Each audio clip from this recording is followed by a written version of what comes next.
Ha! You're not getting out of here that easy. This is the top 20, pal. You want the top 10? That's down the street. Hard Rock Lunchbox.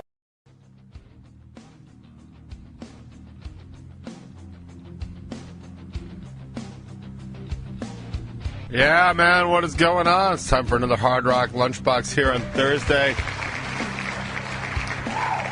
Just want to announce our new partnership here at the Hard Rock Lunchbox with the Patchogue Bay Valet Limited Liability Corporation. Yeah. Exclusively serving white girls in Patchogue. Thank you so much for your service. Sadly, I think you'll make a lot of money. Oh yeah, Guinness. I'll pick some up. I know I like the Guinness. I like Alec Guinness, and I like the Guinness Stout. So I guess you could say I'm a fan of Guinness. You guys can't see this because you are not in the future. However, once you get to the future, you will see that I am sporting a new leather vest because I decided that instead of trying to get skinnier, I would either A, go back 20 years when leather vests were still cool, or B, go back 20 years ago when I didn't have to hide as much fat. So either way, I'm thinking win-win. You can let me know next week what you think. I actually kind of like it. I actually like that it was made in Pakistan, too, and not China. I know that may not make a difference, but like I'm a big fan of anything made in like Thailand or Korea or Pakistan. I mean, I realize I would prefer stuff made in America, but like Americans just don't make anything anymore. What we do is we complain about stuff and then we service things. So. Also, big news in America today. We'll get to that in just a minute. I do want to take a moment, and by moment I mean a unit of time that I have yet to define because I don't know how long I'm going to talk about it. So moment it is. We'll actually go over the drinks for this show in just a bit, because I actually have most of them now, so I can speak on them authoritatively. And then I can get some feedback, and then I could probably grab any last-minute things. But, yeah, I want to take a moment, a Hard Rock Lunchbox moment, which can be defined as anything from 1 minute to 2 hours, roughly, in 5 minutes. And I want to actually offer an apology. It's more of a top 20. I guess it's a top 20 apology, so forget everything I just said. It's really only a minute to 25 minutes long. Would be this moment of apology. I want to apologize for everybody that has been commenting on the top 20 videos, especially Bill, who comments every single week. Thank you for that. It's always interesting and insightful what you have to say, so I appreciate reading it. And I realized last night, as I was posting the box 4 days late, by the way, thank you, that I am just so damn behind, I haven't gotten around to answering the comments. Lately, the past 2 weeks have been so bad. This week, I got it posted last night, so it came out on time this morning, if you remember, and we're playing at home. Last week, I didn't even post the goddamn thing last time, because I just completely forgotten how to post the top 20 around 9 in the morning, which I know everybody that waits for it at 12:01 on Thursday in the AM was definitely brokenhearted. But I feel like since there's only like 7 to 10 views any given week, I feel like we can manage the fallout of that one. But I do want to apologize. It is incredibly rude of me to not answer and respond to the very few comments I do have, especially when you take time to be thoughtful and add to the conversation, which I love. It's not like I'm spending time elsewhere. I'm not even fighting on Facebook, like my genuine sport of choice these days, because I've been sick, and then I've been busy, and then I've been catching up from being both of those things. And believe me, I am screwing the pooch when it comes to a lot of the stuff that's coming up in the Revel 9 universe, but I'm doing my absolute best. But things should settle down a little bit in the summer, and I know I keep saying that, like summer is some sort of rapture that I can look forward to, where I'll be up in heaven sipping, I guess, sea breezes and possibly Guinness with JC himself. But I don't know, man. I keep putting like 8 months worth of stuff into 2 months of summer. I guess we're going to see what happens, but I'm pretty sure I'll get back to being able to respond to your comments. So thank you. Please don't give up on me. I will respond in kind as soon as I possibly can. Thank you. This moment, of course, brought to you by Patchogue Bay Valet, LLC.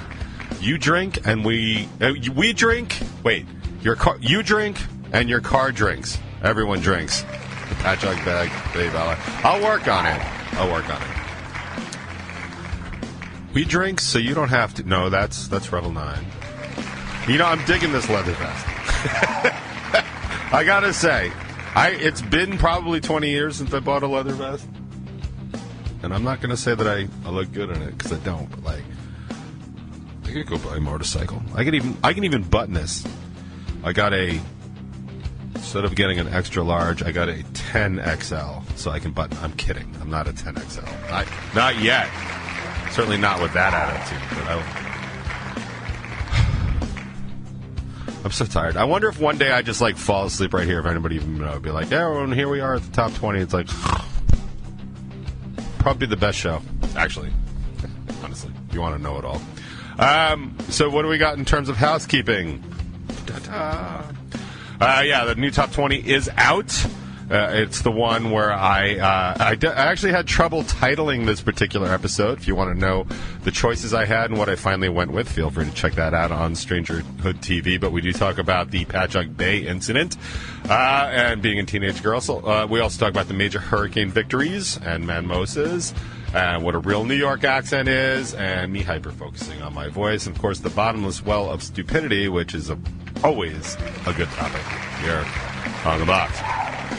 Bacon is my podcast. Keeps rolling out interviews like they're Kleenex or free water or like well drinks. Well drinks, yeah, probably. They have the So What Festival full interview with Glimmers. They have another full interview with Emery, Strawberry Girls, and I don't know, Semper. I don't even know. I don't even know how to pronounce it. I wrote it down.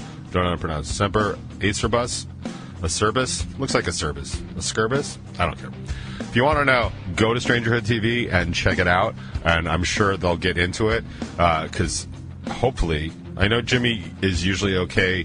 Jimmy generally doesn't like asking bands like where they got their names because it's annoying to have to answer 10 billion times, but I think if you have a name that you can't pronounce, I'm hoping that one of the two guys just stepped in and be like, dude, what's with that name? Like, oh, it's a family name. It's my uncle's name. Oh, that makes sense. Ben Glib, he's the other full interview because when two full interviews are not enough, definitely dash in with a comedian. 7 questions with Deep Fall. See, I can pronounce that fucker all day long. And also 7 questions with Pure Spring. I am 2 for 2 with announcing the 7 questions. I'm just going to take the rest of the day off, so I'll see. Not really. Ha! You're not getting out of here that easy. This is the top 20, pal. You want the top 10? That's down the street. Also coming up, show this weekend, Saturday, Razorblade Diaries Live. Talk about that probably ad nauseum. July 8th, we'll be at 89 North with Craving Strange Mickey Licks and our own Giovanna opening that show. And then the day after, we'll be at the Queens Rock Fest at the Forest Hills Band Shell in Forest Hills Park. That is a free show. We'll be like 4 or 5 in the afternoon. That's going to be a lot of fun. I love doing outdoor shows. And then oh wait, I can't announce the October show, but there's an October show. I got creepy. I was very Falcon and the Snowman. I know I talked a lot about doing Jersey and Philly this summer. I got to tell you, man, I think I'm just burned out, and I don't know that I'm going to get to it. If something really cool comes up, like if Arn wants to do anything, or Know Your Enemy gets back on the thing, or maybe if we even do like an Elephant Talk one, we might go down to Atlantic City. But like, I got to tell you, man, I don't think I'm setting anything up in any of those 2 towns. And yes, I'm considering Jersey a town. I equate Philly with Jersey, like on the level of things, but like, I don't know, man. I am so goddamn burned out from doing all this stuff. And I guess that's kind of where I'm at. Like, I'm going to take another top 20 moment and just really thank everybody that has bought tickets so far to the Razorblade Diaries live thing.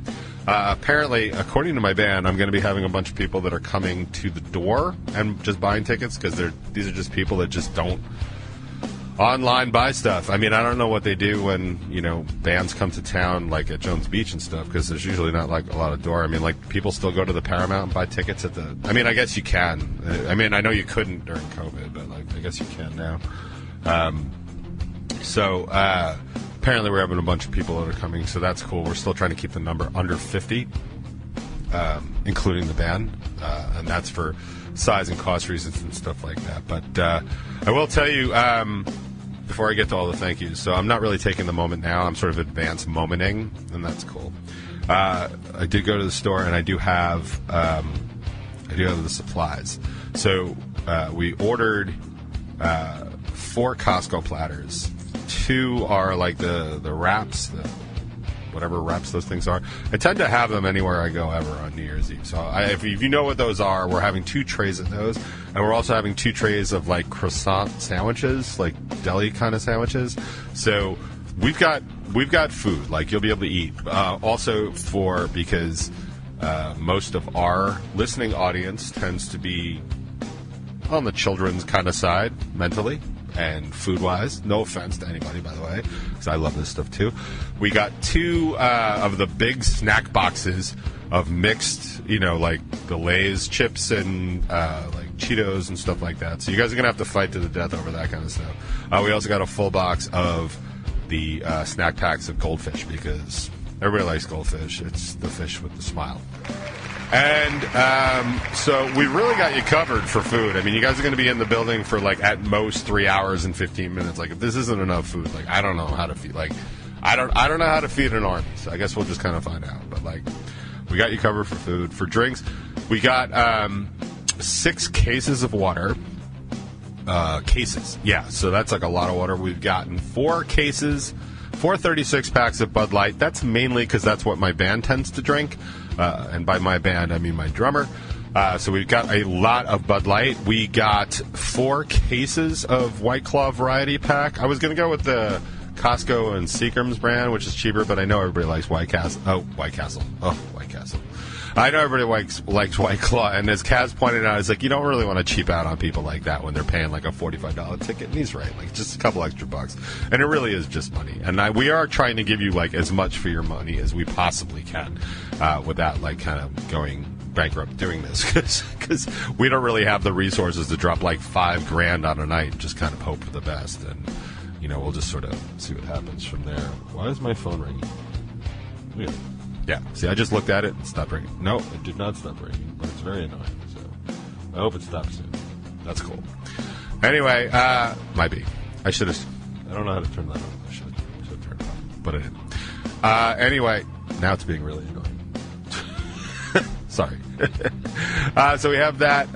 I also picked up 2 24 packs of, like, mixed ale. I don't even remember anymore. And then another 2 24 packs of like Goose Island, like a mix thing.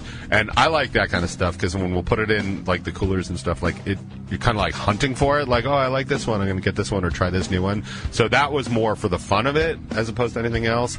And then I think maybe tonight maybe on the way to the studio, I'm going to pick up some Michelob Ultra because that's what my boy Kaz drinks, and I might pick up 2 packs of whatever the Guinness stuff is.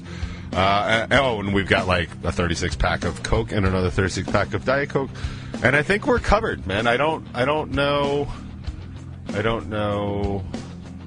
should have answered it on the air, but honestly, I don't get any phone calls that really aren't spam calls anymore. I really just don't. A lot of times it's about some extended warranty I don't have. Like, that's my personal favorite, so I generally don't answer them. And that's why they didn't leave a message. So there's that. So I think we're covered, right, for food and drinks and stuff like that. We've got some glow sticks to play with. That'll be fun. Also, I'm bringing Razorblade Diaries CDs. I have them. They're going to be for free, and stickers. Like, you can just sort of take them for being there and all that other stuff. And I don't know really what else to do with that kind of stuff. So we're just trying to make it, like I said, as fun as possible without going broke doing it. So if there's anything I missed, feel free to message me, and I'll see what else I can possibly do. And something about root beer. So everything else is set. We are recording the live record. They're going to be doing the audio engineering of it. Sam is going to be playing around like 8 o'clock. Doors are going to be at 7:45. If you've never been to the place, there's a huge parking lot in the back, but the door is actually in the front, kind of like on the Hempstead Turnpike side. It's like directly across from the nail salon. So 7:45, those doors are all open. I'll have a list printed out with everybody that's bought tickets so far, and then people will be able to buy like a $50 admission just to get in, and then everything's included. I will tell you, we've been going back and forth on one particular issue. I did not want to sell any merch at the show. Because I feel like if you've paid $45 to come and have an evening, like, that should be it. I've always hated, like, when bands are, like, at my father's place and stuff like that, and here's your $45 ticket, and you have to buy food, and you have to do all this stuff. I just don't like that kind of thing. Like, I've never liked it. Like, so, it just, I don't know. As a poor kid, it just kind of, like, ruffles my feathers. Not that I have any feathers, but if I had feathers, it ruffles my leathers. Ha! Ah! Ha! That's what's up. I could say that now because I have a leather vest. This feels like the episode of Brooklyn Nine-Nine where Boyle borrowed Rosa Diaz's leather jacket and instantly became cool, except this is not Rosa Diaz's vest, and I am not instantly cool. Oh, well. At least I found my bumper, right? So we were, I was like, I don't really want to sell merch because I don't want people to pay any money that night. I kind of want to be done. And then I think it was like Tony and Kaz, like a combination of Tony, like Coney or Taz. I like Taz. I could ship Taz. We're like, okay, well, maybe at the door we will have Razorblade Diaries shirts. And it was actually funny because I think it was Kaz that said, it's like, some people have had their Razorblade Diaries shirts for 10 years. And I was like, I don't think so, man. I feel like I've resold a lot of Diary shirts over the years. I think our fans that have those shirts have definitely gone through them. I will say, like, every now and then you'll see, like Dylan from Dino Skate Park has one of our gamer tees. That's the one with, like, the blue Revel 9 writing. But going back even further, like Dave Schubert from Vinyl Plane and 1010 Mojo, every now and then he'll show up at his show with the original Revel 9 shirt that actually has, like, the XD at the end, which was the eyes closed and smiley face thing. Like, that was the original. And you can barely see it. Like, I'm probably one of the only people that recognizes the design because I made it. But, I think anybody with a Diary shirt probably has one already. But I believe we're going to be selling them. They'll be available for sale anyway, but I don't think we're going to be pushing them. I don't think I'm setting up a Diaries. I don't think I'm setting up a merch table. I am going to have, like I said, I'm going to have Razorblade Diaries CDs you can get. Or not get, you can have, and stickers you can have, and we're bringing a whole bunch of Sharpies, so if you want us to sign the CDs, that would be a good time. Like, those are going to be completely free for anybody that comes tonight. And I think, I think that's kind of it. In terms of whatever. There was only one Taz, it will never be it's worse than the jokes, rocking my leathers. Okay, cool. Also, my nephew has a Razorblade shirt. He wears it to school, so, yeah, that's the way it ought to be. I love that. I do love when kids are, like, in their Razorblade Diary shirts. Like, first of all, it's a really, really well done image. Oh, by the way, here's a little piece of interesting trivia. So the the adult now, former kid that did the artwork for the Raceway Diaries and subsequently the Reality Crush, his name is Justin Oon, and he is a super, super talented artist. He finally got a production credit, like, in a real movie. It's the movie Hustle, which is the, what's that, I'm drawing a blank. Adam Sandler? Is it Adam Sandler? Yeah? I don't remember. Hustle. It was like trending #1 on Netflix like a couple of weeks ago. And if you go through the credits very slowly, like I did, like a mental patient, when you get to storyboard artist, Justin Oon. So there's a little thing. But Justin did a great job. That is a real painting that I commissioned him for. It's a real model. I've never met the model. I've never even seen the actual painting, although I did see the scan of it, so maybe I did. But anyway, so that's what the whole Diaries is based off of. And that figurine that represents pretty much everything about the Diaries, the woman's silhouette, came from that. That was Justin Noon, and yeah, he just did a storyboard thing. And that was cool. So anyway, now that I've wasted almost all of your time and mine, I do want to say really heartfelt, like, thank you guys so much for everybody that has bought tickets so far and everybody that is planning on going. Like, this, to be 100% honest and completely transparent, which I feel like is the only thing that's ever worth doing on this show, like, it is not going the way that I expected it to go. I mean, maybe part of me did, because I feel like in my heart of hearts, like, the heyday or the, scope of the best Revel 9 influence, I think, is probably behind us. I know I was talking to Caggiano just the other night about like what we're considering to doing going forward and stuff like that. By the way, he did point out that everybody was really like waiting for us to put out new stuff, which I was like, that's all right. Okay, all right, that's good.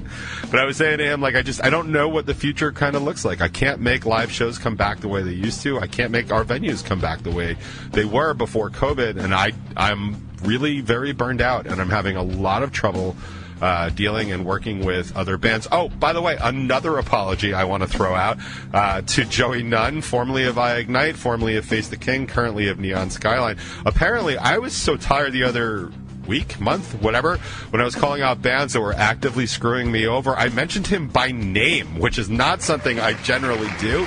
So I am sorry about that. Usually when I bitch, I try and keep names kind of quiet because usually it's just me just talking out of my ass or my upper ass, which is, I guess, could be this part. And, I mentioned him by name because of something that we had talked about that just didn't come to fruition. But that has been all resolved. I certainly did not mean to call him out by name. That was not my thing. As far as I'm aware, I've only ever done that intentionally one time, and he absolutely deserved it. But, yeah, Joey was not that one. So my apologies. But it has all worked out, and it's actually got a happy ending. Like, not that kind of happy ending, because this is a family show, but it's still a happy ending nonetheless, so my apologies to Joey.